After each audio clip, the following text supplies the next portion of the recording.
আমাকে গতকালকে একজন মেসেজ পাঠিয়েছে হোয়াটসঅ্যাপে। মেসেজটা এখনো আমার হোয়াটসঅ্যাপে আছে, আপনি দেখতে পাবেন। মার বয়স হয়েছে, মায়ের বয়স কত, 60 বছর পার হয়ে গেছে। বৃদ্ধা মা, অসুস্থ মানুষ, মাঝে মাঝে সেই ঘরে প্রস্রাব করে, বিছানায় না, ঘরে ঘরে করে। বাথরুমটা বাহিরে, বাথরুমে যে যাবে হয়তো বাথরুম পর্যন্ত যেতে পারে না, তাড়াতাড়ি প্রস্রাবে ধরে, অসুস্থ হলে যা হয়, তো তিনি ঘরে প্রস্রাব করেন। ছেলেকে তার বউ বলেছে, তোমার মা ঘরে প্রস্রাব করে, তোমার মা ঘরে প্রস্রাব করে, গেলে গন্ধ লাগে, যদি তোমার মা আবার ঘরে প্রস্রাব করে তাহলে আমি বাপের বাড়িতে চলে যাব।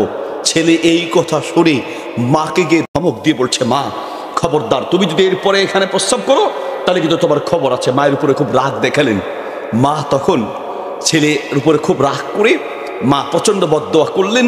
এখন আমাকে প্রশ্ন করি, মা যে এই খারাপ কাজটা করে, ঘরে প্রস্রাব করে, এই জন্য ছেলে যে বকা দিল, ছেলের কোনো অসুবিধা হবে কিনা বা এখানে করণীয় কি? আমি বললাম, শুধু অসুবিধা নয়, যদি মায়ের এই বদদোয়া আল্লাহর কাছে কবুল হয়ে যায়, এই ছেলে দুনিয়াতে আল্লাহর গজবে পড়ে ধ্বংস হয়ে যাবে।